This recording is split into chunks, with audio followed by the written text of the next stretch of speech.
This is the View from the Bridge official podcast of the Belfast Giants for kingdomofthegiants.com. It's Wednesday, the 11th of October, 2023. My name's Patrick Smith. We're live on YouTube, Facebook, Twitter, X. And you can also download us on Apple Podcasts, Spotify, and all of your normal podcast providers. On this week's show, the Giants started their league campaign with road wins over the league and playoff runners-up, respectively, before coming home to an intense battle against Salzburg with a breathtaking finish. We'll look at all the action, and the game winner from 24 hours or so ago, Daniel Tedesco, will drop by to take us through that CHL battle. We've reaction from Travis Brown and Tyler Beskorowany, the last night's game.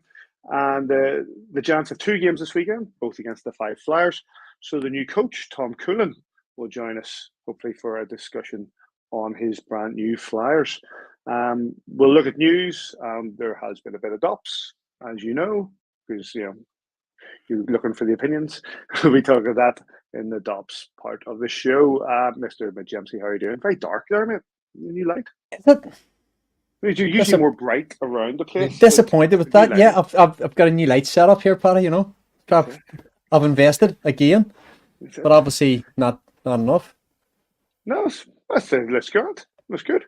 It's better than mine. Look, I've got the light above my head that just constantly shines off my. Yeah, I had a light above me all week and it was shining down on my dome a wee bit too much, and I was starting to get a wee bit paranoid. So I thought I'd go for one of those. I think I do something similar to you, Mr. Kitchen. How are you doing? How was your holiday? Holiday was great, mate. I'm just getting taller, so I'm growing up. Man, that's it. I'm with you on that. I'm not going to go out and buy one of them round lights so Davy can take his selfies and stuff. I'm not doing that. That's exactly what it is. It's like a wee donut.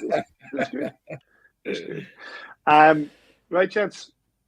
Let's have a go through what happened. We've had three games to cover, and we'll start off with the game that took place in Surrey on Saturday night. Where was it? Saturday? Was Saturday? I'm all over the place today, man. The Belfast Giants took on the last year's Elite League runners-up in the Guildford Flames, and it was a resounding 5-1 victory for the Giants. Belfast Giants goals came from Ben Lake, Aaron Nazarian, Quinn Preston, and two for last week's guest, Jeff Baum. Cal Locke with the only score for the Guildford Flames. In nets, Tyler Beskorowany, 25 saves, 1 goal against. And Ian McAdam, 31 shots on, 5 goals against. Referees were Tom Perring and Oliver Truswell. Mr. Majemsky, I'd say, especially in that first period, it felt like one-way traffic for the Belfast Giants. Yeah, well, largely one-way traffic in the first period. We certainly had a lot of ozone time. The first period, we trapped them in. We were able to get line changes in ozone. But Besco came up with 2-3 big saves in that first period as well. You got to credit that too. Almost 2 smash and grab ones. The first 2 breakouts out of our own end. 1 even strength, 1 short-handed. Haven't muted them, Paddy. Apologies again. No. But a long stretch down the ice, and it's a lot. And again, if you watch here, they give Ben Lake quite a lot of time, just an ease to come through the slot and get a shot away. I think it's Aaron Nazarian with the second one. Same skates in the slot. Third one might be Quinn Preston. I'm trying to remember off the top of my head here as the goals will go. That we stated here and we're away, and we've talked a few times this season about how quick we are and how short-handed goals we score, and we've come up with short-handed goals again there at the weekend.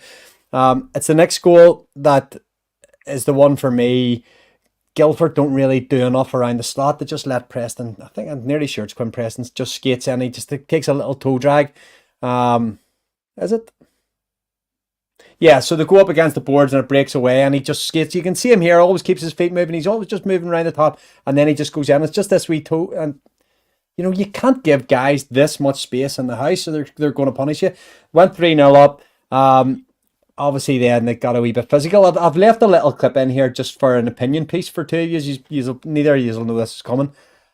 A slash on a broken stick, and tell me why this isn't called. The Giants are 5-on-3 power play at the time. Might just have gone back to 5-on-4. Can't remember if you remember seeing it at the time, Simon. I can't even remember which Giants player it is. He's talking here. Just watch in front of the goals here. So it's Sean Norris goes in. He's trying to post up in front. You expect to get a bit of hacking and whacking. There's one big chop. That's not the one with bricks. He checks his stick here. Another slash. Bang. There's another one. Stick broken half. Well. No call. 2 massive slashes. Breaks a 300-pound stick in half. No call. Giants on a 5-on-3 power play. That would have extended it. But then they went on. Bomber coming back. The Giants pushed everybody deep. And the guys coming on the back check lost their details. And Jeff Baum was able to go in and absolutely rinse one over the top of McAdam, who'll have better nights in the office. But, when I think back to 12 months ago on our first visit to Guildford, and we conceded a goal in the first shift of the game, and it seemed right from that goal Guildford scored on the first shift against us, we were playing catch up until April, and we played catch up that whole season and we came good. So to go into Guildford, put that good performance in, bit of a marker stamp down early, and then go on to Cardiff. I was really quite impressed with us on Saturday night. What gut would be from that slash part is that it's 2 players doing the same thing. They obviously see Norris in there as a threat. One of them's had a go. He's not been able to break it. The other's had a go. He's broken it, and there's been no call on it. And now we're just seeing Longer getting involved. Says your take on the game. Davey summarised it pretty decent, to be honest. With regards to the slash in the front of the net there for that incident in the first period, I think it was. It's slashes like that actually break people's hands, break fingers. There's these gloves these days, they're not as good as what they used to be, strength wise, and when they had the leather gloves, you sort of had a wee bit more protection. But it's referees, I don't look, they're essential, and there's been too much slag them off over the last couple of weeks, so I don't want to give them a harder time. But a penalty is a penalty, whether you've got 2 men in the box or not. If you do something like that, you need to be called for it. The guy did it once. 2-handed slash, didn't get called for it. He had another whack at him, and then another guy has a whack at him. The referee's looking straight at it. If he's not, then he's not doing his job, and the guy outside the zone should be looking at it. I think it was 3-1 up at that stage. Probably don't want to make that call. When you go back to the third goal, Davey touched on how good a finish it was from Quinn Preston. But see if you actually rewind it back about 15 seconds before that, watch how we break out of our zone. There's no panic. We're below our own goal line. I think it was Daniel Tedesco started with a lovely little dish out front, and then they're gone, and they're over their own blue line in 3 or 4 strides, and the Guildford just couldn't handle our speed. I thought we played really, really well on Saturday night. I thought we were dominant all over the ice. We're going to score short-handed goals. We've got a lot of speed this year. We've already, Davey, many have scored this year already. Is it 5? I think that's 3 or 4. 3 in domestic, 1 in the CHL, isn't that right? I think it's 2 in the CHL. One pre-season. 1 5-on-3. Shadow scored short-handed, I think, in the CHL, and Manny McLeod scored 5-on-3 in the CHL. So it's these things, as I say, but speed, we talk about it on numerous occasions. Speed kills. Just watch this, get that off the toe of his stick. Quinn Preston is the real deal. When he's on it, he's absolutely on it. That's an unbelievable finish. It couldn't happen to a nicer goalie. McAdam's an absolute tool. He basically. I agree. I remember him last year in Belfast. The first game, he started celebrating as if he won the Stanley Cup, and it deserves to get it shoved right up him. So 100%. But tortured him at the end of last season. But started off this season really well as well. Don't make no mistake about this. Guildford away, Cardiff away to start the season in the Premier and the Elite League is no mean feat on its own. That is an unbelievable start. Great start, great finish on Saturday night. Adam had the boys well up for it. If you can't get up for games like that at a professional level, you shouldn't be playing the game. And we started out really, really well. And Davey just touched on this from Jeff Baum. I could hear Jeff Baum calling for that from Belfast. I was watching it on my phone when I seen that goal going in.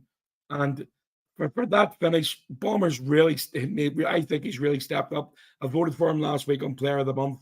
I thought he was absolutely outstanding for September and for the start of the season so far. But that finish for a defenseman is absolutely outstanding. Great screen in front as well. But dominant performance, dominant scoreline, and then moving on to Cardiff. That's just why I paused it there, just because I wasn't sure Simon was going to say about the screen. But even take the screen aside, you look where Bombers came into, and this is another goal that's came from more or less our own goal line. we've scored the first one from behind our own goal. We've broke out. The second one's been a breakdown at our own blue line, so we've gone 150 feet. The third one we've came the full length of the ice. The fourth one we've came the full length of the ice. And we're beating, as D-men, we're beating the forwards back. You know what I mean? Our bomber's 20 feet on him. He's just, the effort level is just there. Go ahead, sis. See the way you've got that frozen there? Mm-hmm. I don't know who that is with his stick. Does it wind up at the far side? I think it might be Kieran Long. But we've got Johnny Curran. The goaltender at that stage is already looking for him. Yeah, it's longer. Yeah. So Jeff Baum is basically wound up as if he's coming in there to take the shot. Longer's got the stick cocked up as if he's going to look for a one-timer. And for me, McAdam's thinking he's going to make that pass.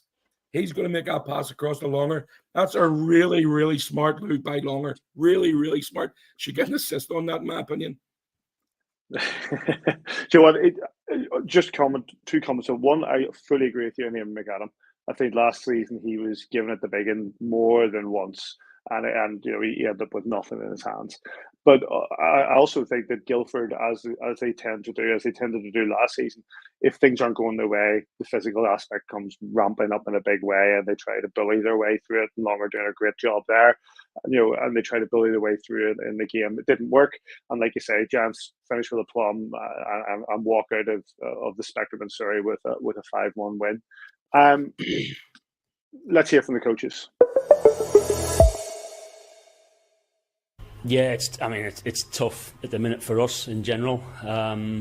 Things just they're not clicking right now. Again, it's obviously a frustrating night, but very impressed with that Belfast team. But you give a team like that time and space, and we didn't close them down like we should have, and they were clinical.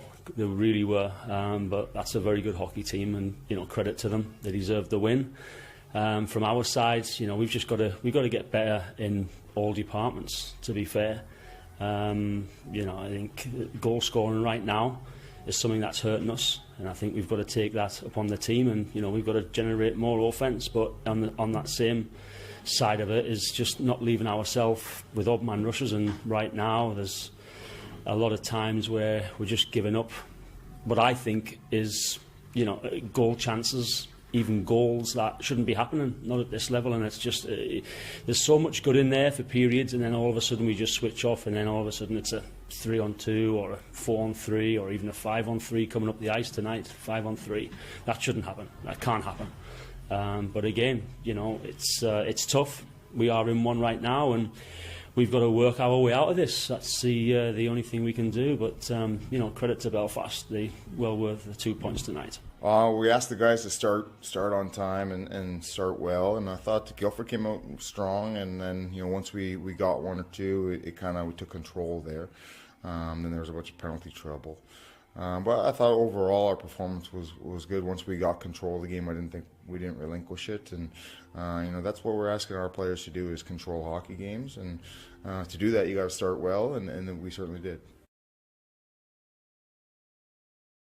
Big thanks to Lee for those interviews. Right, we move on. The highlights from that game are available on YouTube from Flames TV. There was one comment, by the way, from the Flames TV commentators that I loved, which I think was about Quinn Preston's goal, where he said, "That is mind-blowingly decent." Mind-blowingly decent. It's a new one on me. We'll move on. It wasn't Anthony Russell. He wasn't commentating, though I believe he did a very good job at the Spectrum, fulfilling a childhood dream. Right, we move on to the game in Cardiff. The Belfast Giants taking on the Cardiff Devils, not for the first time this season, but the first time. Last times were, of course, pre-season, and they come out for the 4-2 victory. For the Giants, the goals coming from Norris, Tedesco, Curty, and Quinn Preston, shooting it in off the empty net. And for the Cardiff Devils, Marcus Crawford and Riley Brandt. In goals, Tyler Beskorowany, 43 shots on, 2 goals against the other side. Ben Bounds, 17 shots on, 3 goals against. Your referees were Tom Herring for the second night in a row, and of course it's a game in Cardiff, so it's Matt Rose. This was an enjoyable battle of a game, to be honest with you. Yeah, and to be honest with you, I think we've sniped 2 points out loud, which is probably the first time we should have done that for quite a while.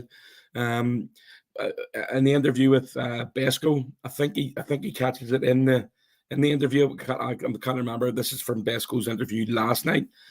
He thinks that's his first win in Cardiff against the Devils.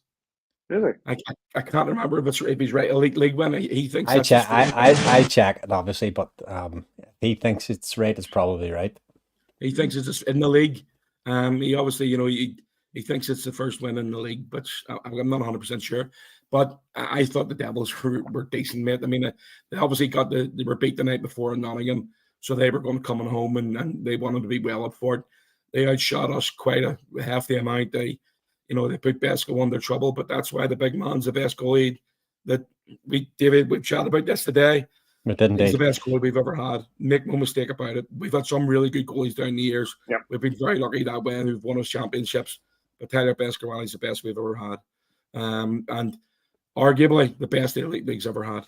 That's just about to say. Yeah. He was outstanding on Sunday night in Cardiff. I thought he was really, really good. He's making saves that he's no right to make.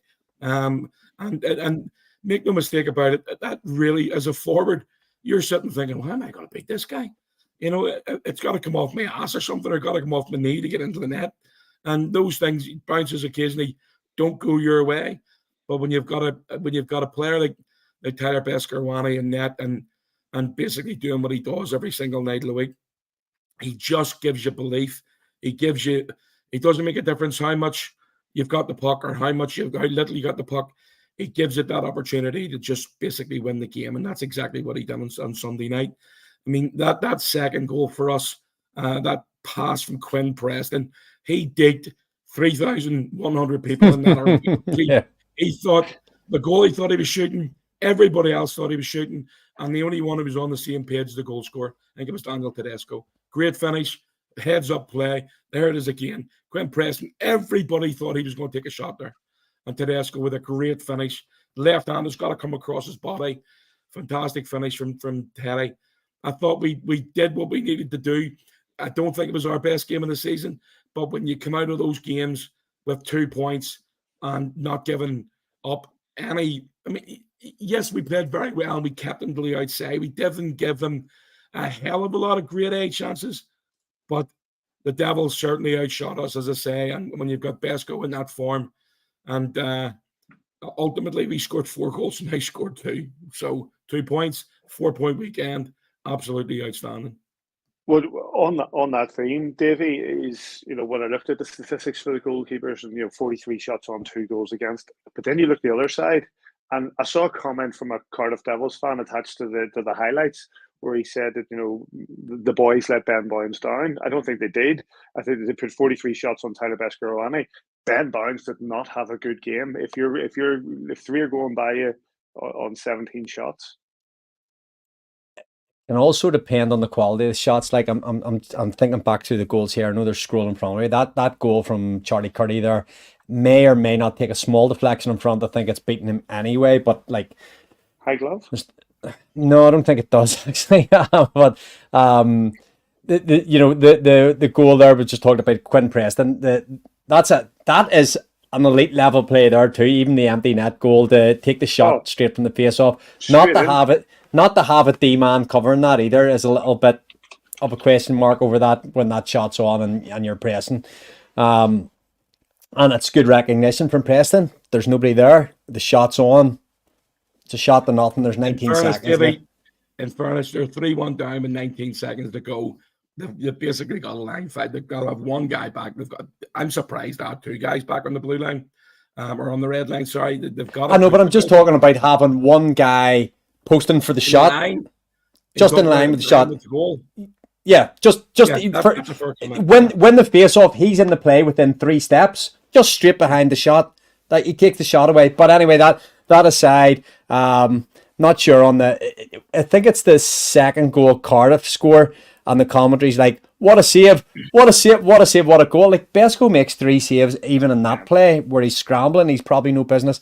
He gave us a chance to win. Adam Keefe talked about it after the game on Saturday night. We ask the boys to start well, and they do. In that first 7-8 minutes of the first period, we came out strong. got a goal, and that allows us a certain element of control in the game that the coach talked about there as well. That one there, maybe Barnsley I'll have a wee look at. I'm not sure whether it's Curdy plays it across, Sato goes in with a little poke check. It's a bit of a scramble in front. That's where you expect your D-men to try and help you out. You've got 3 Belfast Giants rushing basically at a goaltender with not much help around him. So I'm glad to see it, Paddy, don't get me wrong. However, I think it would be harsh to lay too much blame at Ben Bounce's door there. You know, the D-men get on their heels here. You're lying. You see an awful lot of these right-wing breaks by D-men forwards. Sato goes and pokes stick. Where's Ben Bounce's helper? You know, he's made the save from the top of the blue paint. Nobody on the rebound. Nobody stopping the initial shot. Nobody stopping the poke check. So, look, we took our opportunities when they came along, and they were few and far between at times, and we had to work hard for them. There you go again, Nazarian speed there, paying dividends, and Belfast Giants. But again, Simon, we talked last week when you were away, and we did a little bit of analysis on Mark Cooper, and Kieran Long came up with one earlier in the season where we're playing that fake shot from the top of one circle across the other one. And it's very, very difficult for a goaltender because they're playing the shot. They've no choice because the stick's there. Kieran Long does it, as you say, on Saturday night.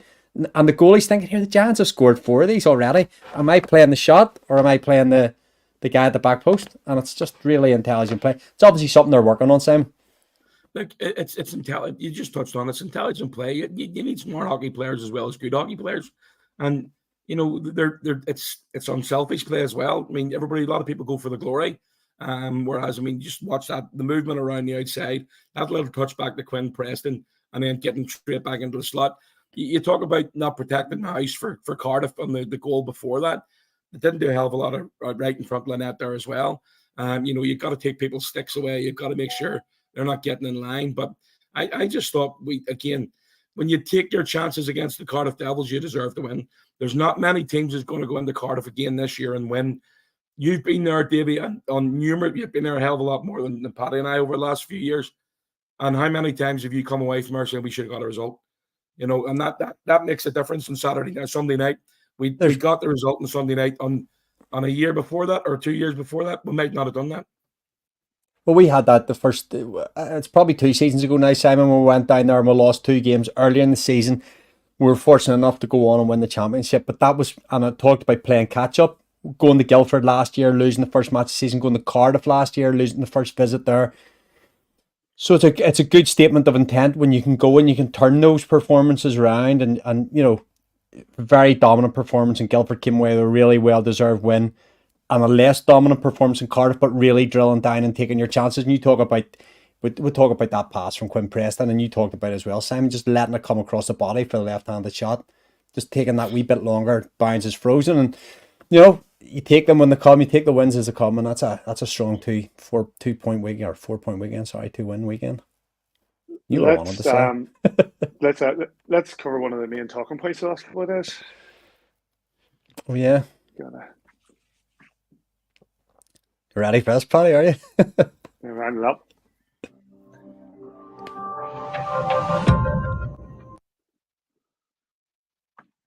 The Department of Player Safety have assessed Greg Prince 1-game suspension after aborting in the game against the Cardiff Devils. It happened in the third period with about 5 minutes to go, where he came out on Chad Pitnero. It's had a lot of Twitter inches, Twitter time, and lots of social media time as the assessment of this.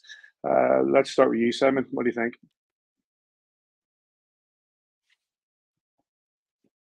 You're muted, Simon. You're on mute. You're on mute, mate. Sorry.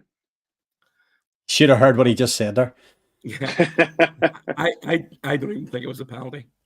I'm only joking. I know there's Cardiff Devils fans watching because they don't have their own good podcast. We've got, it's a penalty. Coming out of 1 game, to be honest, I think it's probably fair. However, Pitnero puts himself in a very, very, very difficult position, and it's happening more and more now. Cardiff fans were apoplectic the other night about the hit. As it sits there, that looks like a bad hit. But when you look at the play, and defenseman Pitnero, I believe Pitnero was a forward playing defense because they're running short on D. A point I was going to make. Yeah.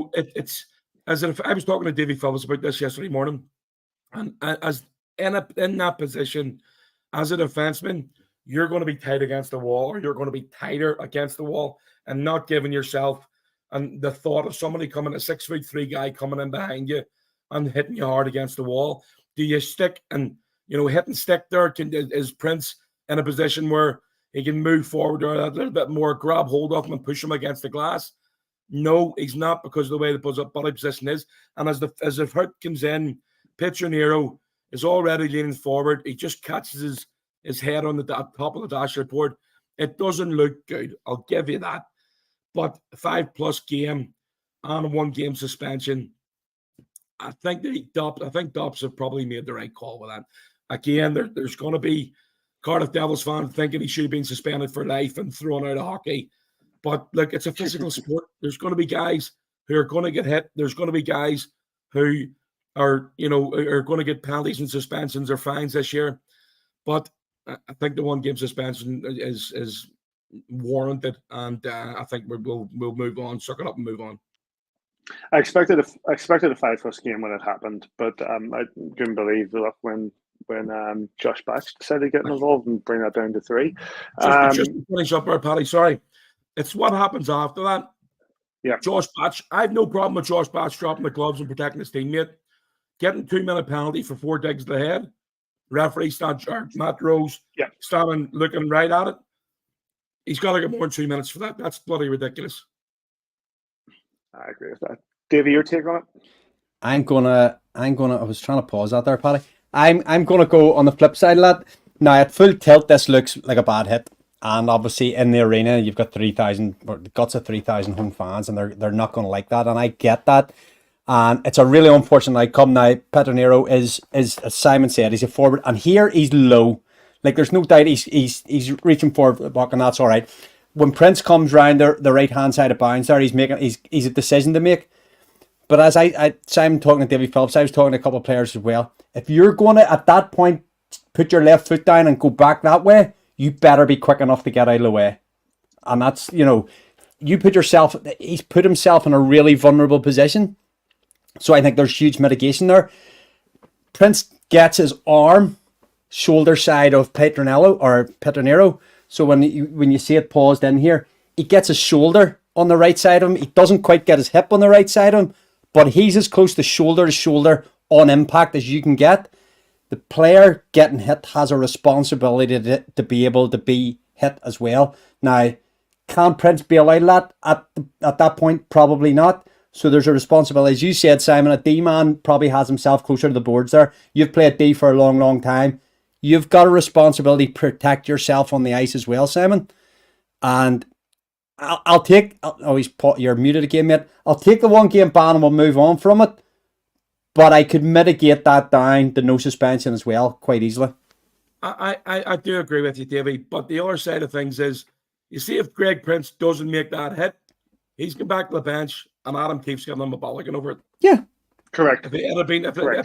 flipped on its back, and it's I don't know, Davy Phillips against the wall, or it's even Kieran Long, the forward playing D. If you've got Kieran Long there, he's turning towards the wall to make a move. It's a really smart move from Petronero if it comes away, because Princer's already done a flyby. He turned and coming back the other way, heads up play. He can make a play up the ice. Unfortunately for him, it didn't work out that way. Which is my point. If you're going to turn there, if you're going to do that, you got to be quick. Yeah. 100%. And unfortunately, he's got nailed. And I really hope the guy's okay. Nasty enough to go down. The Cardiff Devils have said to be back. Just on the shelf at dashboard there. It's a nasty outcome with no intent, and hopefully everybody's okay. And unfortunately, Greg's going to have to sit a game out. The kid Petronero seems like a tough kid. You know, he's not afraid to drop the gloves. He'll understand it's a hockey play. And when he looks at it, do you know what? Well, he might seek a wee bit of retribution the next time to play. That's just the way it goes. That's hockey. Absolutely. 1-game suspension for Greg Prince means he'll miss Friday's game against the Fife Flyers. Let's hear from the coaches after the game. I thought we carried the game, to be honest with you. But sometimes you just have to keep pounding on the rock, and I think we pushed them back pretty hard the whole game, and just didn't fall. They took their chances when they got them, and we had so many shot attempts. I think it was 83, and I think we probably got 45 through. I don't know, something like that. There was a lot of shots for the side, but we had some big chances as well. And I just think, the guys are working hard. Last night last night we never played very well, and today I think the guys were fantastic. So, sometimes that's hockey. You can't really say much bad. Do you know what I mean? It was just it never went in for us. They defended hard because we made them defend hard. I thought we had lots of speed. Our passing was much better. We're great in face-offs.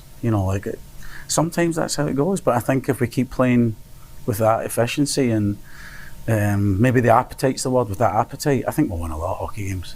I thought it was a very good hockey game. Had a little bit of a playoff atmosphere there, and they're always going to be like that against Cardiff. I thought Cardiff was very good, particularly on face-offs, and obviously that means that we're chasing the game quite a bit, and gave up way too many shots for my liking. Albeit I thought that they were, for the majority of them, were from the point, and I thought Besco was solid, and our guys did a good job kind of boxing out and making sure that there wasn't any second looks there. In terms of the grade A opportunities, I thought we limited them all right there, and we took our chances. So obviously that third goal stood strong for us, and we gutted out a tough penalty kill there at the end to end that game. Again, I thought it was a great game. I thought Cardiff was very good, and I thought we gutted that one out and weathered the storm there. Highlights from that game are available from Devils TV. Can I just say, if anybody from Devils TV is watching, by the way, the highlights are so quick, and they give you, it's 3-second highlight, here's a logo, 3-second highlight, here's a logo. It's proper blinking, slow down, calm down, lads. You can make this highlight just a little bit longer, gives a little bit more. They don't, it's a good job I don't have epilepsy. Anyway, right, let's move on, because we've got our first guest waiting in the wings. And what we'll do is, I'll just say that we're moving on to the game last night, which is a 1-0 win for the Belfast Giants in the Champions Hockey League against Red Bull Salzburg. Another shutout for Tyler Beskorowany, who faced 33 shots. On the other side, Ade Tolvanen, 23 shots, and that one goal against. And that one goal was scored with 4 seconds left in the game by Daniel Tedesco. How you doing, mate? Hello, I'm doing well. How about you guys? Turn your phone 90 degrees. Other way. There we go. That's right. Oh, there we go. Sorry.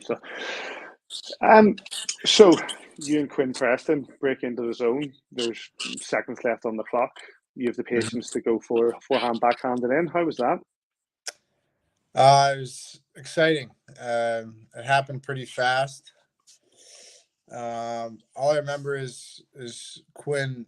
I saw him flying by me in the corner of my eye, and I was happy it was one of our guys. So I passed over to him, and as soon as I saw him pretend to shoot, I knew he was passing back. And honestly, it was a little ahead of me, or I might have just shot it, but I had to stop it with one hand. I don't know if you can see in the video, but I stopped it with one hand, and then I just figured, well, the best play from here is to go backhand because the goalie's already there, right? So I pulled it backhand, and I didn't get all of it, but I got enough of it to hit the post and go in. So it was a good result. The game itself hasn't the same nervous. There was definitely a nervous energy in the building, because obviously both teams are trying to fight to reach that knockout stage. But considering the amount of power plays there were each as well, the penalty kill on both sides was very strong. Yeah, it's strange because I think power play and penalty kill are a little more important in the Champions League just because of the new rules, right? If you score on the power play, you're still on the power play. So the penalty kill has to be extremely attentive to that. If they let one in, they're not getting off the kill, right? So I think everyone was aware of that last night and realized we gotta really kill these penalties or we can be in trouble. And yeah, I didn't get out very much for the penalty kill, but the guys did a really good job out there killing off. I don't know how many we had, but there was quite a few. Daniel, very nice to meet you, first of all. Welcome to Belfast. I know you've been around for a few months now, but listen, we were talking earlier in the piece about, obviously, Tyler, 2 back-to-back shoutouts in the CHL, which is quite something in itself, but started the season really strong. You obviously played against him last season, had the conundrum of trying to beat him. This season you've had the pleasure, hopefully, of playing in front of him. So just a bit of a word for your goaltender, first of all. I've used this word quite a bit recently, but he's a freak. Like he's he's the best goalie I think I've ever seen. So I think that just gives us the confidence every night to go out and do what we have to do to win, because we know he's behind us and there's not much that's going to get by him. So I think it's no secret that he's the best goalie in our league, and who knows, maybe even a top one in Europe. I've been fortunate. We have one of the boys on every week, and I've kind of been asking them about life away from the rink and how they're getting on in Belfast, and it seems to be quite a happy place to be at the minute. Yeah, I mean, we don't get many days off here, so there's not too much going around, and we got to take care of our bodies. We've been playing a crazy amount of games and practicing, and it's a pretty busy lifestyle. But when we do get out, it's a lot of fun. And my wife and I like to walk around and see the city and golf when we can. We've only been out once so far. We're hoping to get out. It looks like it's going to be nice the next week or so here. So hopefully we'll be able to get outside and enjoy the city a little bit more. As like I said, it's been a little bit crazy the first month and a half here. Teddy, I want to take you back to last night and about your goal. I was standing watching the game at ice level because I was literally waiting to do the interviews after the game. I obviously spoke to you for VAPlay, but I was literally at the other end of the rink, looking straight down the ice at you, 2-on-1 at a pretty good view. But I didn't realize that the puck was bobbling all over the place until I watched the video this morning. I mean, you've already said you got control on one hand and got it onto your backhand. But explain how difficult it is. A lot of people don't realize how difficult it is. When the puck's flat on the ice, it's a lot easier to control. But explain how difficult it is to control when it's bobbling all over the place. Well, I don't know if you saw or noticed during the game, but I was struggling a little bit before that, trying to control the puck, because I don't know, like the ice maybe was a little bit soft last night and the puck wouldn't stay flat all night. But maybe at the end of the game, I just got used to it and was able to, who knows, maybe it was luck. I don't know. But it's not easy to handle a puck like that. And yeah, like I said, maybe I would get it 6 out of 10 times and it just happened there. Like, who knows, Kitschy? I'll take it all day long, mate. Well done. It was a great finish. We talked about after the game the atmosphere in the building last night when that goal went in. There hasn't been too many 0-0s down the line with in score lines in Belfast. We played one last year. Besco played again against Sheffield. I think it was last season. 0-0 went to a shootout. We won the shootout, and we were obviously 4 seconds away from going to a shootout here this weekend. But explain what it was like again. The euphoria when you scored that goal, skating into the corner, getting absolutely mobbed. That's a huge goal at this time of the year because it just gives us that chance. If we win next week, then we're through to the next stage of the CHL, in which, in all fairness, nobody's given us a chance to do. Nobody has. Right. I mean, well, personally, Kitschy, that's probably the biggest goal of my career so far. So the excitement was unbelievable. Even like watching it back today and seeing Gino's face and Quinn's face after, like, there's nothing like that. It's just so special to be a part of that. And obviously glad I could have been the one to score because it feels that much better. But I mean, like I said in the interview, that was a special moment, and I probably will never forget it. But we got to park it now, and we got some really big games coming up. So that's the crazy thing about hockey is you can enjoy it for one night, one day, but then the next day is coming, right? It's been a hell of a week for you. You think you 2 assists when you went back to Guildford for the first time. You've got a goal and assist in Cardiff and Hollow Night, and then lifting the roof off last night, a little over 24 hours ago. You must be feeling good. Yeah, it's been a crazy few days. It's honestly emotionally draining. Like it's hard to play all these emotionally engaging games back to back. Like you kind of just need to sit back and recover from these kind of games, or else they take a toll on you. But obviously I'm very happy with the result. I'm sure everyone else is very happy with the result, and we're going to hope that it keeps rolling like this. And obviously, we've got 2 games this weekend against. Oh, actually, before we talk about it, just quick, briefly, before we talk about the 2 games against the Fife Flyers, what's your take on the from a forward's point of view on the suspension for Greg Prince and that hit in Cardiff? Yeah. Sorry, guys. I can't settle down. I mean, I think the 1 game is fine. It's like I've been reading the comments on Twitter, and everyone has a point and an opinion. Like Peccinero may have put himself in kind of a tough spot, but Princey could have left him alone. Like, it's a fast game. Like, things happen at a split second time. Like, you know what I mean?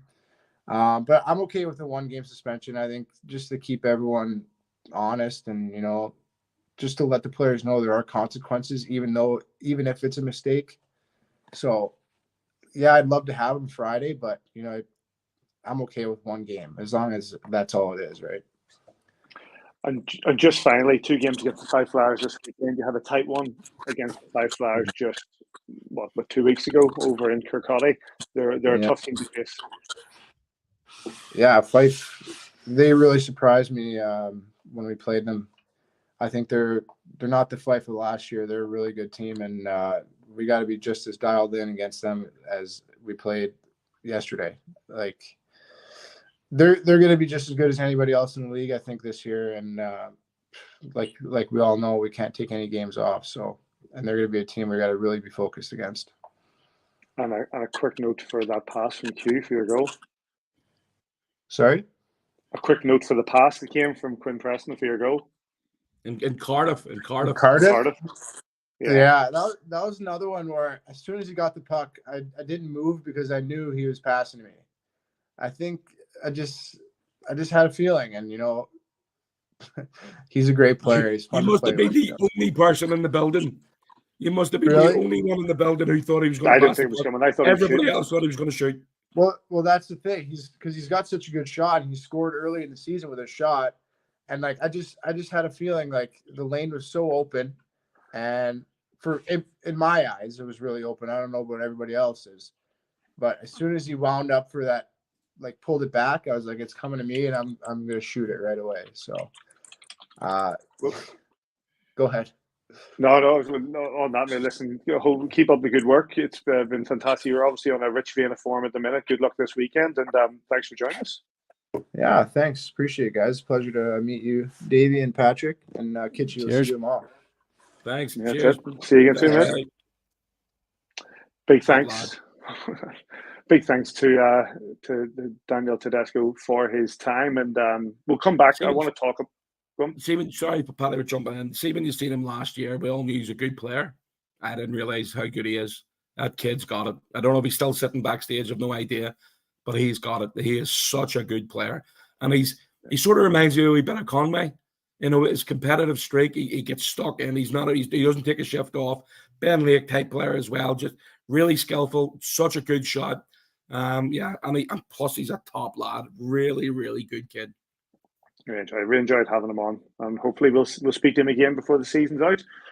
Right, gents, we've got another guest sitting backstage, so it's time to crack on ahead. We'll come back and chat about a little bit more about that Champions hockey game shortly. But the Giants this weekend have back-to-back games against a new look Flyers this weekend. And directing operations behind the bench is a man with a storied career across North America and Europe, helping coach teams in some of the best leagues in Europe as well as in the NHL. We last saw him here at the SSE Arena in the Continental Cup twice when he visited with Katowice. But now he's revitalising the Fife Flyers. Please welcome to Views on the Bridge, Tom Coolen. How are you doing, Coach? Hi, guys. How are you? Doing really well. Thanks for taking Good. time to join us. You're revitalising a new look to the Fife Flyers, and it's going well. Well, it's all I know is when I was offered the position that, I had wanted to come to I was interested in coming to the UK, and and ended up being Scotland. And I'm really enjoying it so far. But all I did was try to put the best team together that I could for the budget I had over the summer. And I did not know exactly how it would fit or what level it would become. And right now, I think I have a team that can compete on most nights, and that really was my goal, to be able to compete, put a team together that could compete. And hey, it's early yet, but you play it one night at a time, but it's gone pretty good so far. Obviously, coming in, you say you had the budget and you were given the budget of what you had, but what was your approach? Because obviously, you played against the Belfast Giants at Katowice. You know relatively what sort of style is being played here. So, what sort of player were you looking for when you went into the market? Yeah, well, that's a good question, because it kind of goes back. First of all, yes, I had an understanding about where the by playing against Belfast a few years ago, kind of had it, and I know that they were the best team in the league last year, and over the last few years they've done really well. So I had an idea, but at the level we had to go reach. And when I put it together, I just felt that, okay, this is my budget. These are the players that I can get, maybe. And so I tried to get the best guys I could, and I lost a lot of guys because they went to other teams. Let me leave it at that. Okay. But I did focus on knowing that in this day and age of the game as it's played now, that speed is a big thing. And so I really focused on guys that could move and guys that could skate, basically.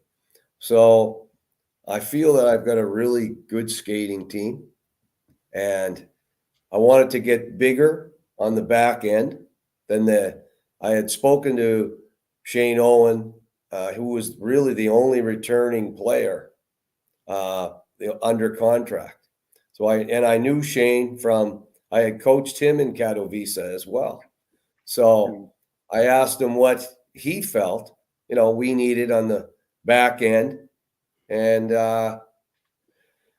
so basically I made sure that we were big enough on the back end, but yet mobile. So I feel that we are that.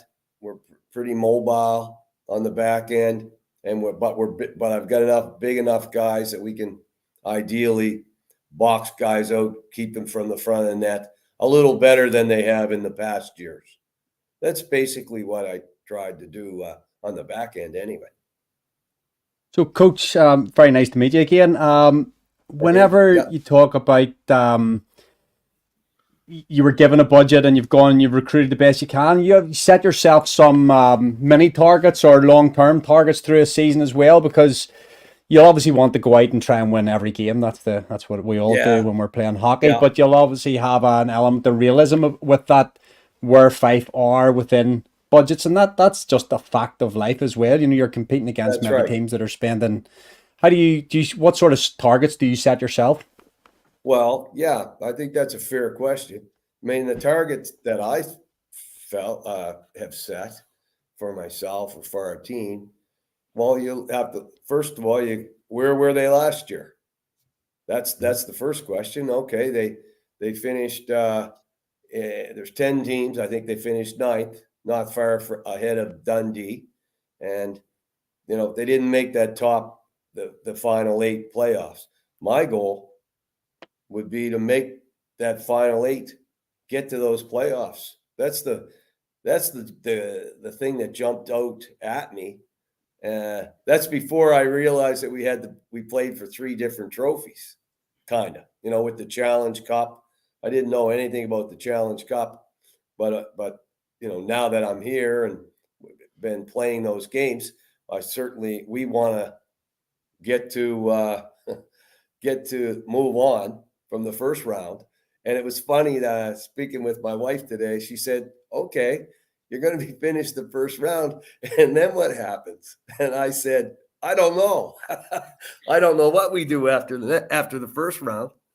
So I imagine everyone regroups and there's another, you have another round of games that move on to play for the Challenge Cup. I don't know. Maybe you guys can tell me tonight. Well, yes. You have the round robin, and the top 8 teams from the league go through to 2-legged quarterfinals, 2-legged semi-final, and then a one-off final. And correct me if I'm wrong here. Who were the finalists last year? The Fife Flyers. Fife Flyers were in the final last year. Yeah, Fife made it to the finals last year. So that was a really a heck of an accomplishment based on their overall record. So that was great. That was, I think that I can't speak for the team last year, but I would think that kind of at least salvaged the year for them somewhat, because I don't think that anybody would have been happy not making the playoffs. Well, big crowd as well, Sam. Sorry, but just before you go, the final was obviously played in Belfast, and Fife brought a big crowd with them to the final. So brilliant advertisement for the club. Yes. Oh, yes. And I think, the Fife, we have some great fans here. We have passionate fans. They love the game. They love the team. It's been, so for me, for us, our team, it's been really, really positive the last month, and if you just take it month by month, I will take the month we just had any day. It was pretty, really, really rewarding, really positive, and we feel pretty good about it. But we don't, I know how hard this weekend's going to be against a very strong team. Coach, how are you finding the local Fife accent? The local what? How are you finding the local Fife accent? The dialect of the Well, just about the same as yours. That's a fair comment. It's not any easier for me. Let's put it that way. Have you tried the stovies? The what? The stovies. The stovies. Yeah. So when you go into work tomorrow morning, ask the local guys about stovies. So it's like a local Kirkcaldy delicacy, Scotland, that side of Scotland delicacy. You've got to ask them about stovies tomorrow morning. Okay. Nice. Love to hear about it. It's really tasty. Very much. I sure will. Definitely. But I find when I go to speak with any of the Scottish people, I really, really bear down and listen. I bear down. I'm just all ears, and it's been a good thing for me. I have to really, really listen to what they say or what they ask me, and then too often I have to say, "Could you repeat that?" So it's not that easy. But obviously, you've been around. I mean, you were in Romania. You've coached in Italy, Germany, Poland the last few years as well. Yeah. But how good is it to be coaching in an English-speaking country? Oh my goodness, really, really. I kind of every time I've coached in Europe. Well, I've never coached in England, so there's a different language in all the countries I've gone to, but it's really, really nice, really nice. And I didn't realize that until I was here, and I'm going into the grocery store, and I can actually, once I get through the local dialect, I can actually understand them and they can understand me. So you can meet people much easier. And I really, and my family, my wife really has enjoyed it. And so it's a big, big plus. I've been extremely happy here.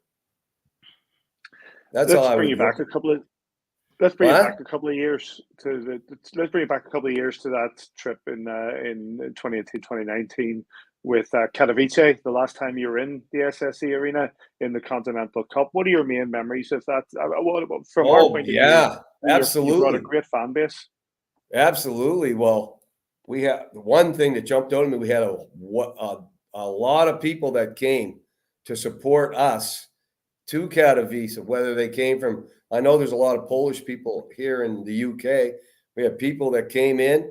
That was a big, we had a lot of support. I've got a great picture of that, but I'll mention it after here. But we had, what I do remember about the tournament itself, the real key games were, well, they were all key games, but I especially remember the head-to-head games, against Belfast, because they were the team that it was their home rink. They had a lot of North Americans on the team. And as it turned out, we played them twice over the qualification and the final round. I can't remember which round it was, but we lost one by 1 goal, and then we beat them by 1 goal. So it was a real, and when we did beat them, that was a big, great accomplishment for us, because it got us into the medals, I think, or got us into the final, but all I do know, they beat us by a 1-goal game, and then we beat them. So it was really good memories. And also to come to Ireland for the first time, and where we stayed, and the location of the arena was wonderful. The support was wonderful. And one thing, my daughter started to go to school in Cork, the University of Cork. My daughter goes to school, and she graduates this year, but she was able to come up, and we spent 3 days together, or 4, whatever it was, in Belfast. It was a great experience. It was wonderful, actually. That's fantastic. That Katowice side as well ended up with there were players like Patrick Vronka, Kevin Lidskog, Yanni Lackinen, all who ended up playing in the Elite League as well. Exactly. Yeah. Yanni came, I know, to Fife and maybe another place. Yeah. Patrick Vronka went to Belfast, I believe, for a while. I don't know how that turned out that well. And who else came? There was Vronka. Kevin Lidskog. Kevin Lidskog. Yes. And Kevin, well, that year, he came and he played really, really well in the tournament. Yeah. And the next year, I believe, Riton, who were also here, I think they wanted him to come and play. So he went and he played there for them. And then I understand he came up here to England. I think he did pretty well here. Did he not? He did okay. Yeah, Guildford, and you did all right, Yeah. So, there was a few of our guys came up here, and there was a few more that could have come up here and played too. Do you ever keep? I remember what? Do you keep an eye on them, Coach? Do you keep an eye on them? Because I guess Patrick Vronka coming here, we were pretty excited about him. Like, we watched him in that Continental Cup. I think all 3 of us actually at different times commentated for the TV that weekend, and we were sort of asked opinions, who stood out. And like, for us, Patrick Vronka came to Belfast, and it was almost like he was just the right player, maybe in the wrong year. For us, it just didn't work. I think he had maybe 4 goals, 4 assists over like 25 games, but and he's gone back to Poland, and he's lighting it up, and he's playing for the national team, and he's doing really well. Pointing a bit of game. Is there that in a player that it's sometimes just the wrong team or the right team at the wrong time? You're right. I agree. And I think that's probably what happened to Patrick, because I coached him that year and the year before, and then coached against him. And he's had very successful seasons. And was kind of like, I don't know if you know, Mitch Marner, who played with the Maple Leafs, really slippery, slick. And Patrick, now I don't know what happened, but Patrick had to be a guy, in my mind, that played in the top 6 players. And if you used him as a top 6, but maybe he got pushed out of that. I don't know how it went. And I never really talked about Adam about that. but I did talk a lot about him prior to him coming.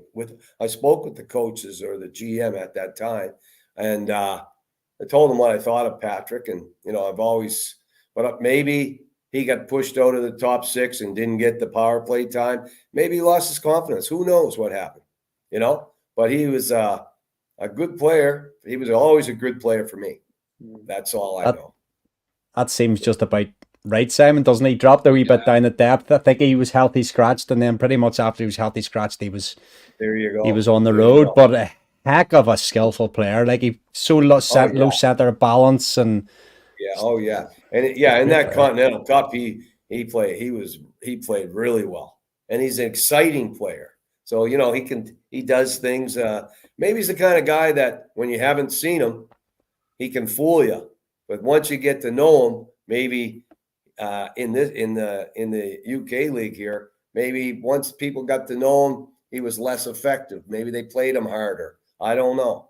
I didn't see it, but I had I know Patrick Ronco was a good player for me, and we also coached the Polish national team against Britain. I remember. And Patrick, I think he played. I mean, he was on the team unless he was hurt. He would have played against Britain in Budapest a few years ago. That's right. So he did. He told me he was really good. Nothing. His skill level was outstanding. He was a really good skater. I think you're right. I think he lost a little bit of confidence. The language as well. He was only starting to learn English at that point. So the communication was a little bit harder for him. Really, really good kid. I mean, he was great well kid liked in the dressing room, and then he went on to France. Played the rest of the season in France, and then ended up back in Poland. But that's right. What's your thoughts on what you've seen within the elite league so far compared to the likes of Poland, the Polish league? Well, first of all, I'd say. There's some good teams in the Polish league. The top 3 or 4 teams are pretty good, but overall, the British league, and from the teams I've seen, it seems like we've only played Dundee and Glasgow and Belfast, but I haven't really seen the other teams except for Coventry one game. But overall, I'm confident that I know the UK league's better, and the stronger teams like Belfast and Cardiff, and I guess it's going to be Sheffield, and I guess it's going to be Coventry. Those are good teams, But so I would say the overall play is higher. I think the UK league, more North American guys prefer to come here. So you're getting Eastern Europe is not the biggest draw for those North American guys. I don't think and to get a guy to come to Poland's a lot tougher than to get a North American anyway. A lot tougher than to bring them to the UK. And that goes for the people I know from people back home. They all want to say they want to come and visit me here, but I didn't get too many people that really wanted to come and visit me in Poland. So I think it goes with the hockey players too. Obviously a good weekend last weekend against Dundee, home and away. But how are preparations going into this weekend against the Belfast Giants? When we last came over to Kirkcaldy, it was a tight affair with only 1 goal in it. How are preparations going from your point of view? Well, I think first of all, Belfast had a tough game against Glasgow, then came in and played us the second game. We were there waiting for them, and I thought we got off to a pretty good start there, and if we would have scored early, it would have might have been a different ending. However, that was game 2, and I just think that for us now coming into play in Belfast, just a big challenge. We're trying to we're just trying to compete with everybody, really. And right now, Belfast, is the top team. So, like for us, it's a big challenge, but it's also a challenge when you've gone, you're up at 6 a.m. You've driven, you take the boat across the Irish Sea, and then, you're playing. So there's a lot of travel involved. And I think the challenge for our team is to show the best we can and really dig down to show our best we can in spite of the heavy day of travel. That's what I think. But again, we want to do our best, and we know how difficult it will be, and how what a tough game it'll be for us. Yeah, Coach, is this unique to you, Coach, or have you done this before, where you've been on I'm going to guess Fife to Kernryan, 4 hours on the coach, boat trip, and then having to, as they say, shake the boat legs off rather than even the bus legs? Well, it's back in my part. I'm from Atlantic Canada, and okay, we our biggest one we going to Prince Edward Island, the province. That was the big trip for us as far as we'd have to go by boat. My team, we would go on the boat over, and we'd play UPEI at the University League. We'd play UPEI over there, and then we'd have to, in order to catch the last boat, we have to really hustle up in the dressing room at the end of the game to catch the boat on the way back. But the travel, that's part of hockey, But I bring it up every time I talk to people in the UK. I just can't figure out the Saturday, Sunday, or the Friday, Saturday back-to-back games. I don't understand it. Why don't they play Friday and Sunday? Why don't they? Every other league in the world does it that way. Every other league in Europe does it that way. They play a game. They have the day off to travel. Then they play the next one.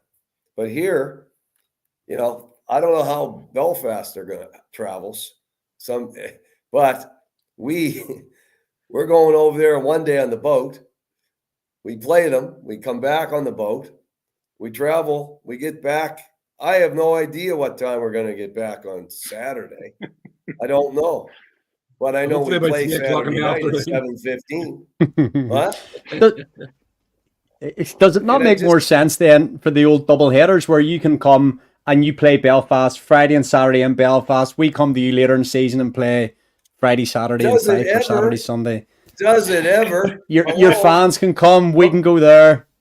Does it ever? I don't know why they don't do how the same thing going to Cardiff, where I've never gone to before. We have to drive to Cardiff. Don't bother. Everybody's saying it's like a 10-hour drive. We got to play them, hop in the bus, come back here, and play them the next day back in our rink. Why don't we go to Cardiff, play 2 games, come back, and then they're going to come back up and play us 2 games on a weekend. Us go to Belfast to play 2 games, especially, no, pardon me, but go to Belfast and play 2. Doesn't that make sense, guys? Who's putting this schedule? Who's putting this schedule together? Your owners. Next year, you are. Oh man, your owners, our owners. The challenge that you have is but the likes of the arena teams, and this weekend. So we play you Friday night. We've got Luke Combs in the arena on Saturday night. We've got a guy called Jordan Peterson in the arena on Sunday. He's a Canadian psychologist. We've got the Arctic Monkeys on Monday.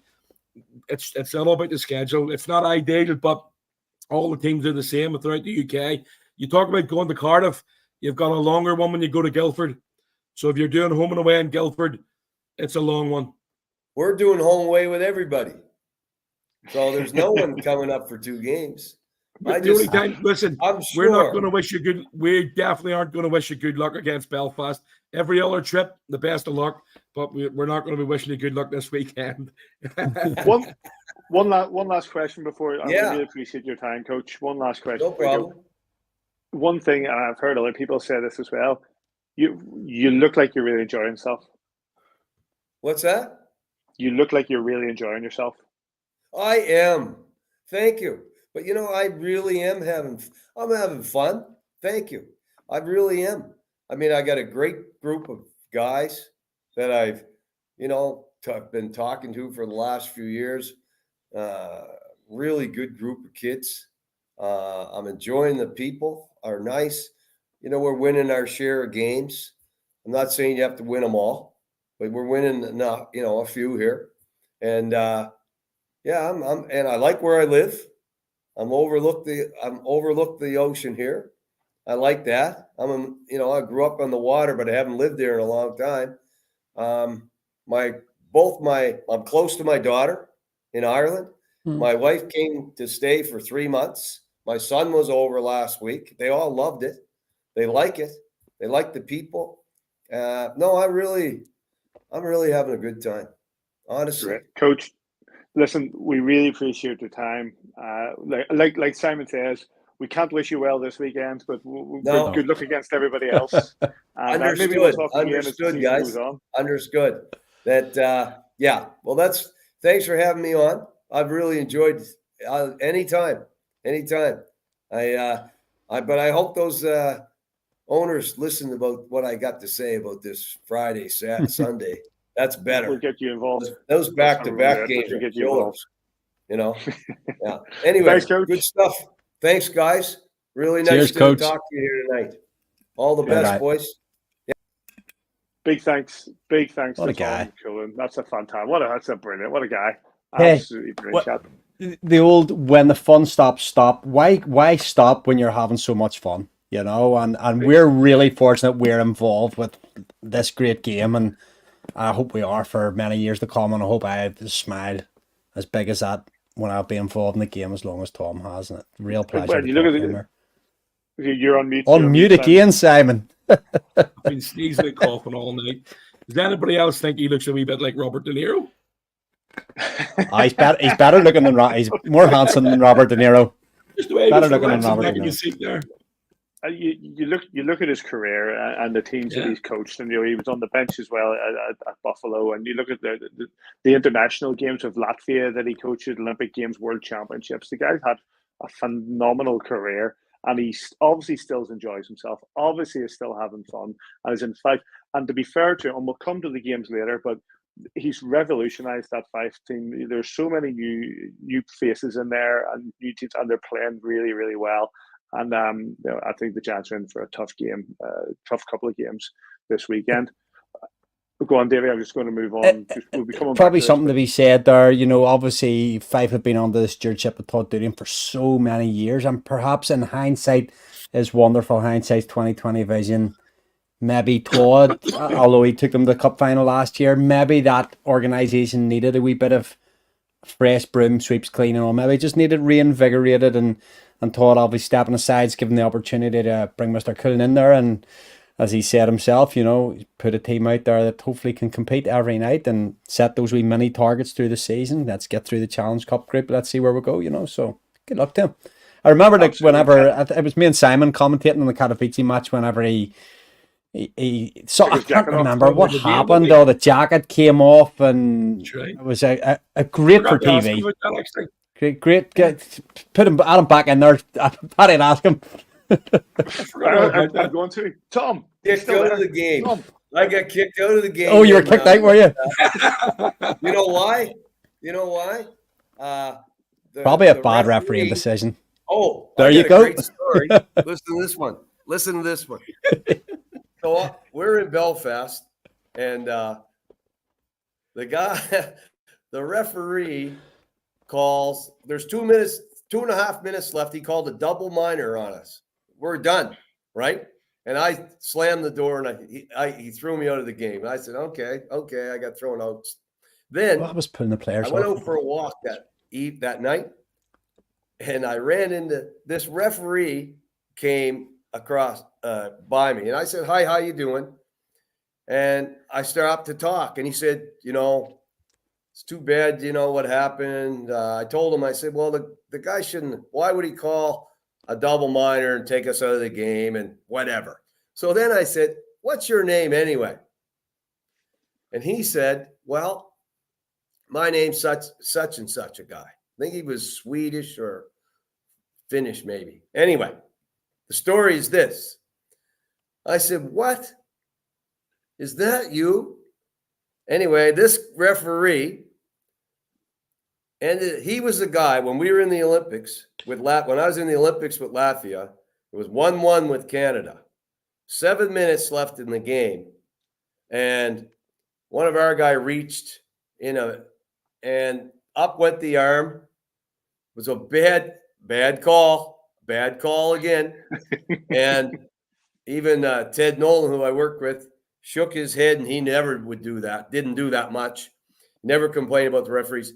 Anyway, so they went on the power play and they scored, and they were supposed to, but we lost 2-1 against Canada in the Olympics in the playoff game.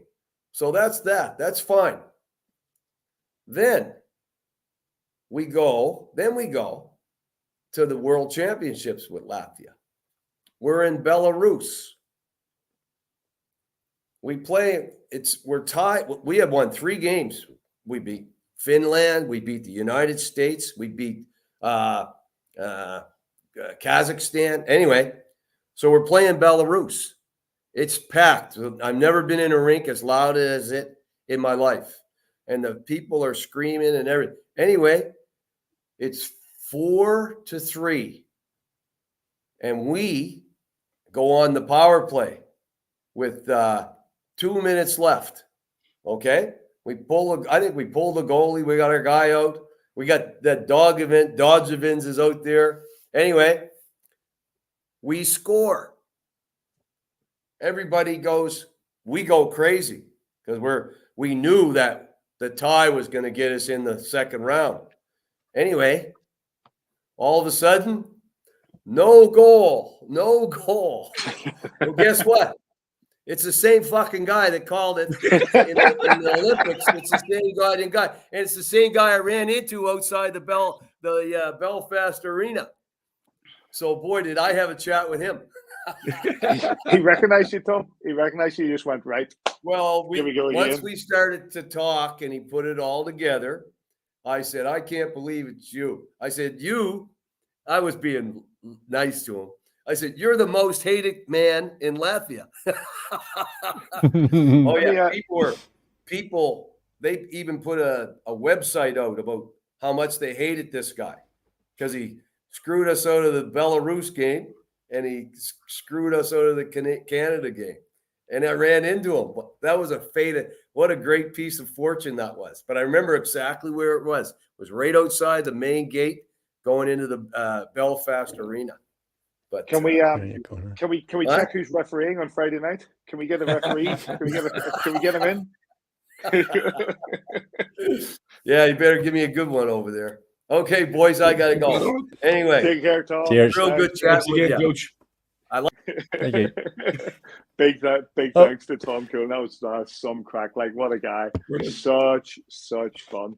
It's coming back to me now, Paddy, because didn't he take the players and all? The jacket was off, and I think he brought the players off the ice. Oh, you aren't going back out to play and all. We'll get Tom back on when it's 5, and I'll get the video. I've got the video. Play the video. It's brilliant. We'll get the video of that event. Right. Going to come briefly back to the Champions Hockey League game, lads. But before we do that, we're going to look at some of the reaction that came from the players in post game when Simon had a chat with them. TB, what a game! There's not many 0-0 games that you remember. Going out of your career, I certainly don't remember very many. I don't think I actually played one. But that was a really intense game here tonight. Goaltenders at both ends were outstanding. And how, from a point of view of watching you play 2 games at the weekend, technically have a half day off yesterday, and then the game tonight, you must be exhausted. Yeah, I think we're still running on a little bit of an adrenaline, but you know what? We played a good game. We played a team game. That's a great team over there. Besco obviously did what Besco does, and he really bailed us out a couple times, especially those late penalties there. He gave us a chance to win, and Teddy did what Teddy does, and that's find a way to put the puck in the net. So that was awesome. That's such a tune. When you look at the overall performance tonight, again, you played a lot of minutes defensively, short-handed. It does draw it out of your body, and then it zaps the energy out of you. But you must be really pleased with the effort, not just from your lines and your defensive partners, but the whole team. No, it was a group effort, and honestly, all year it's been a group effort. When guys are struggling, other guys seem to step up.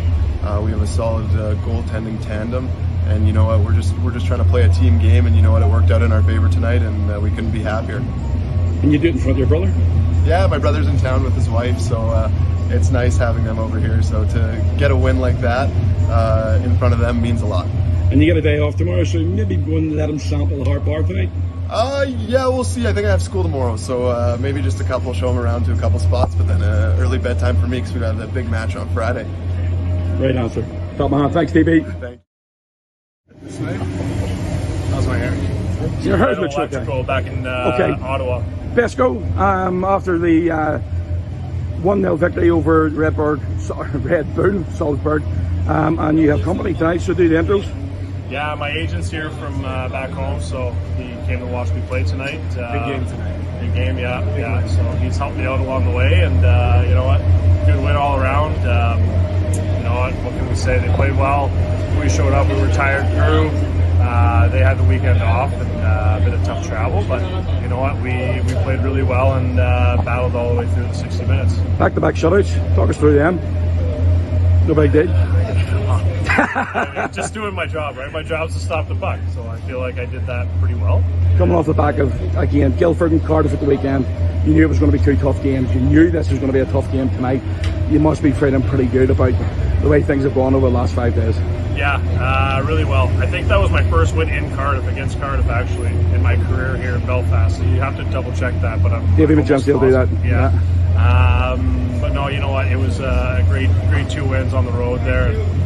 To come back here and beat Salzburg, you know what? It was really a big character win for the boys, and it just goes to show that you know what, this league isn't a joke. You know, with a lot of good talent in this league, and we can really keep up with anybody. It doesn't matter who it is, and I look forward to this weekend against Fife, and then also next week against Part of Pizza. The day off tomorrow. Day off tomorrow and Thursday. Hey, you'd be pushing for that. Big night tonight. No. Talk us through, obviously, you know, is this your first time to Belfast? Yes, it is. What do you think about the game tonight? Absolutely incredible. Really enjoyed the game. Great turnout. Honestly, the fans, everyone was really lively.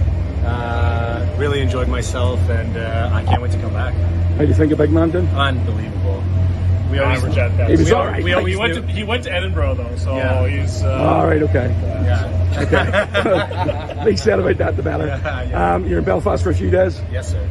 Excellent. Good. Well, hopefully he'll show you where to go tonight, and he'll be home in bed for 10 or 30. He'll enjoy himself tonight. I'll make sure he gets to it. Gentlemen, thank you very much. Pesco, outstanding as always, my big man. Yeah. With the captain after a frenetic 0-0 draw against the Red Bull Salzburg, you must be exhausted after that. I mean, you played a lot of minutes tonight. Yeah, I think everyone's a little tired especially after a weekend on the road. But I think we gave it our all. We knew we had tomorrow off, so we could push the pace tonight. But that's a really good team, and I give credit to our guys and how we played tonight. We worked our asses off, and it was a ton of fun to be a part of. I mean, there's not many 0-0 games that you look back in your career and go, yeah, okay. But that was a really exciting game. All 3 periods, you know, you talk about top goaltending, and Besco was excellent. Their guy came off with some big saves as well. Special teams played a massive part in this game tonight, especially on the defensive end. But 5-on-5, we did not look out of place.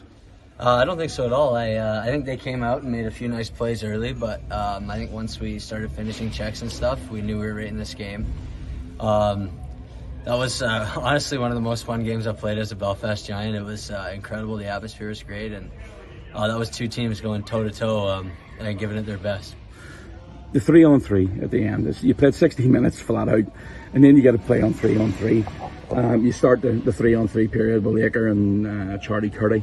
And then you got a bird's eye view of the goal. Talk us through it. Yeah, we were taking quick shifts in that overtime. Just once we got possession, we had to change. But no, everyone was gassed. But I think when Teddy and Quinn got that 2-on-1 late, I think they got a spark of energy, and then a really good play by Quinn, and then great finish by Tedesco, and then we went nuts.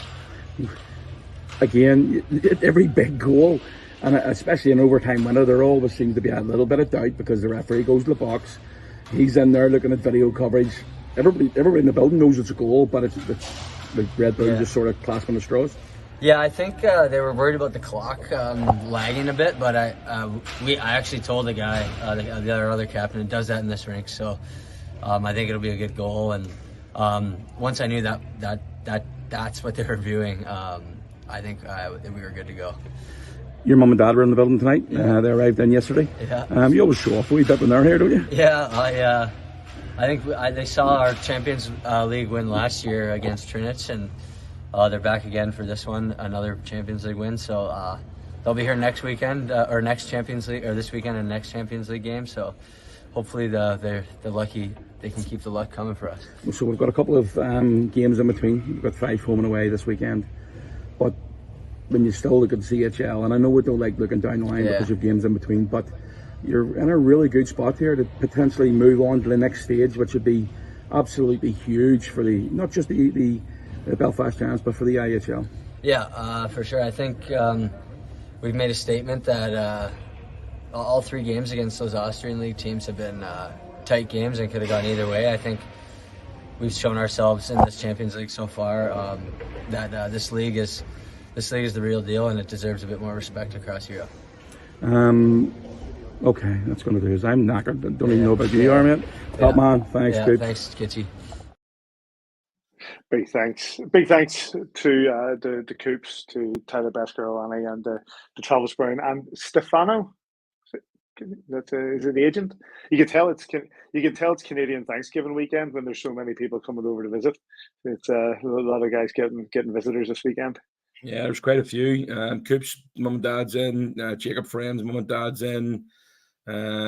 Obviously Jeff Baum Senior is here.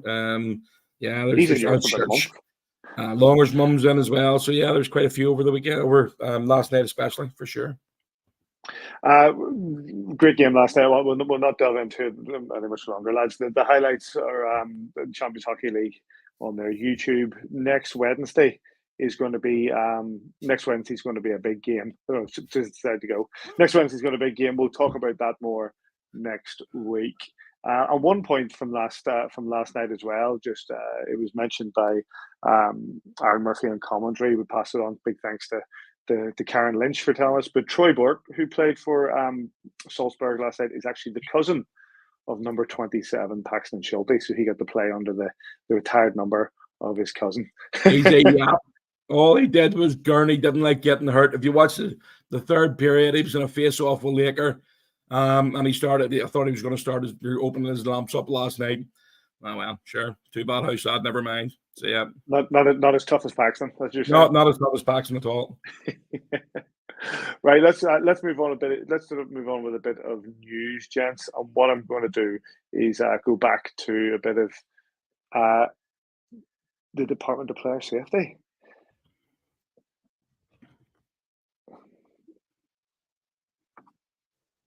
Chris Ingles of the Dundee Stars this time. Let's take that out. Another boarding call, another 1-game suspension. I'll finish on through here, gents. But you can see that he comes in here from height and just boards him into the wall. Thoughts, Davey? 1-game suspension. There's no mitigation in that for me. In that. I'm not sure who 13 is there. Sorry, at the minute. 5. But the numbers, like, he can only sort of crush him through the numbers. You know, I have to be very careful here because I sound like a real homer when I'm saying Prince's. I thought he put himself in a vulnerable position. He was already sort of. He comes back a wee bit, but then he turns again. Like, there's no hit to be made there. No. That's a worthy ban, but the player also there a little vulnerable in that he's left himself a bit. What Simon was saying, what Davy Phillips was saying to him, He's left that gap, Simon, between himself and the wall, and there can only be one outcome, almost no matter how soft the bump is there, he's going into the board. So player doesn't need to make that hit there. It's See, to be honest, when you look at him there, it's as if he's expecting the hit. I mean, he has 2 or 3 looks over his left shoulder, and I don't know if he played any minutes after it. I mean, there's the first look. Ingles is coming in from his right hand side. He looks again, and he's still blind looking spot. there, just prepared to play it. I don't think he sees Ingles. I think he's looking that way. Doesn't he? Blindsides him, not as in that he's coming in from his blind spot there. He's got to know he's going to be hit in that position. I just think that, you know, what did he get? What was the suspension? 1 game. Uno. 1 game. I don't know. I mean, at that speed, it looks bad. But at this speed, again, well, that's still the same speed. But again, if it's slowed down, I just don't think it looks as bad. Again, the player, the person getting hit along the wall, he puts himself in a stupid position here. Yeah. And if Chris Ingles, if he does anything, if he had to do it again, maybe just put your arms up there, put one hand in the stick, guide him in, guide him into the wall, hit the stick. I agree with that. The stick, the puck's gone. I'll be honest here, lads. That's not a ban for me. I don't think so either. It's potentially boring. It's maybe 5 in the game, but I don't think you need to sit out another game for that.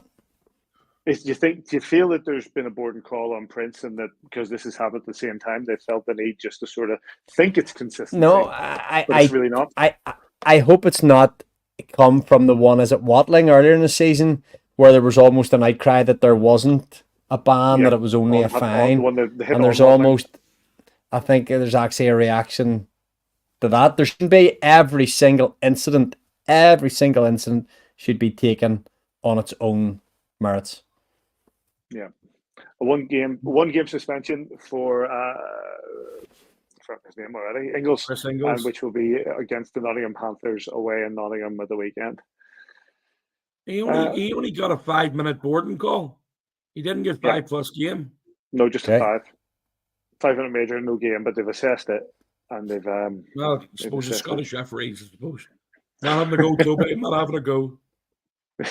You leave Toby alone. Sportive regards.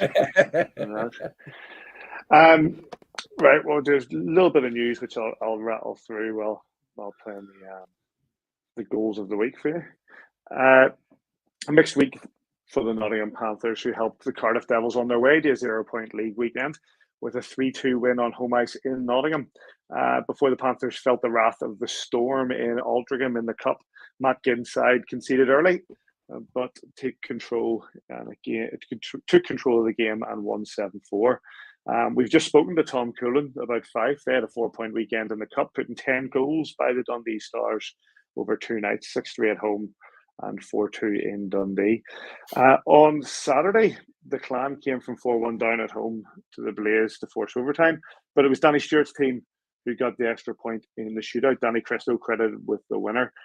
There's also a video review on a goal scored by the Blaze in the net that was deemed to be dislodged.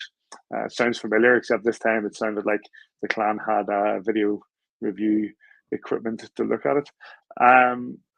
But the Blaze went on. They fell foul of the Steelers in Coventry the following night, with Aaron Fox's side winning 5-2. Steelers played tonight. Over 8,500 people in the arena for a game that faced off about 15 minutes late as they faced the Storm, and I believe that finished 6-1 to the Sheffield Steelers. Storm did take the lead initially, but 6 unanswered goals, and it was a home win for Sheffield.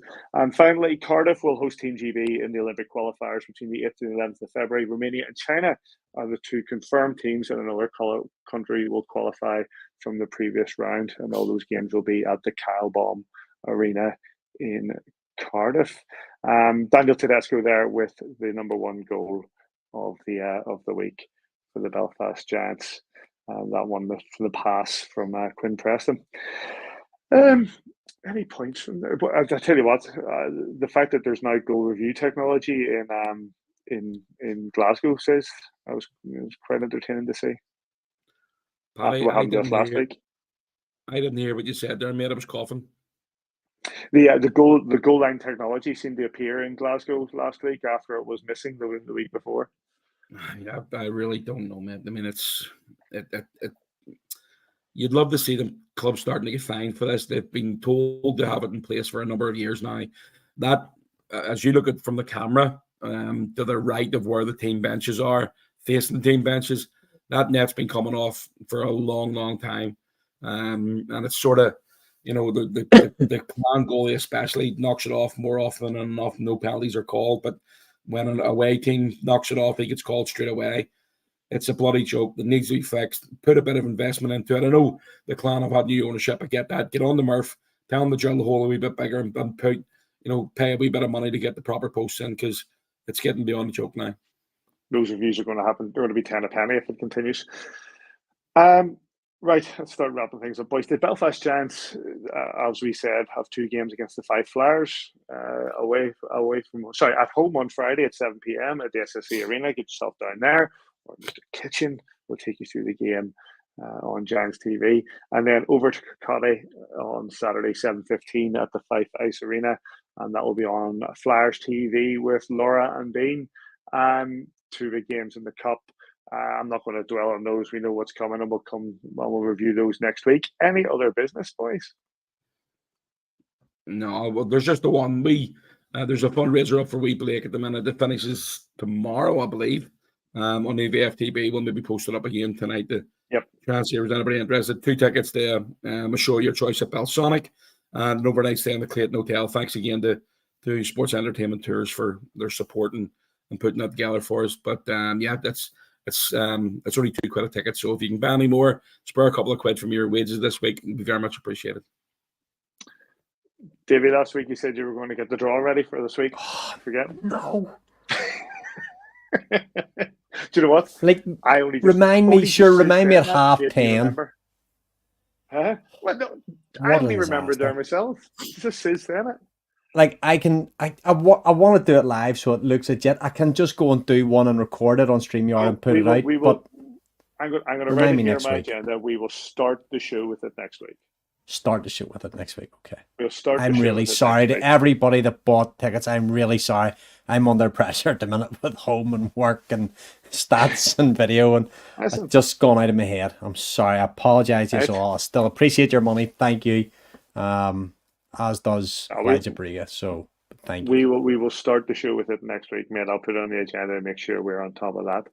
But if there's nothing more, gents, we'll just start to wrap things up. Big thanks to Daniel Tedesco, Tom Coolen, very much Tom Coolen, some crack there. Tyler Bescarowani, Travis Brown, Mark Cooper.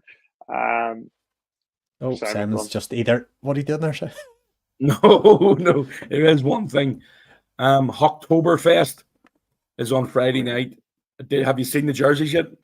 I have seen the jersey. I think it looks phenomenal. It's absolutely brilliant. But sold out apparently. I think so. But the arena, there's only a few tickets left. The F&B team are putting together.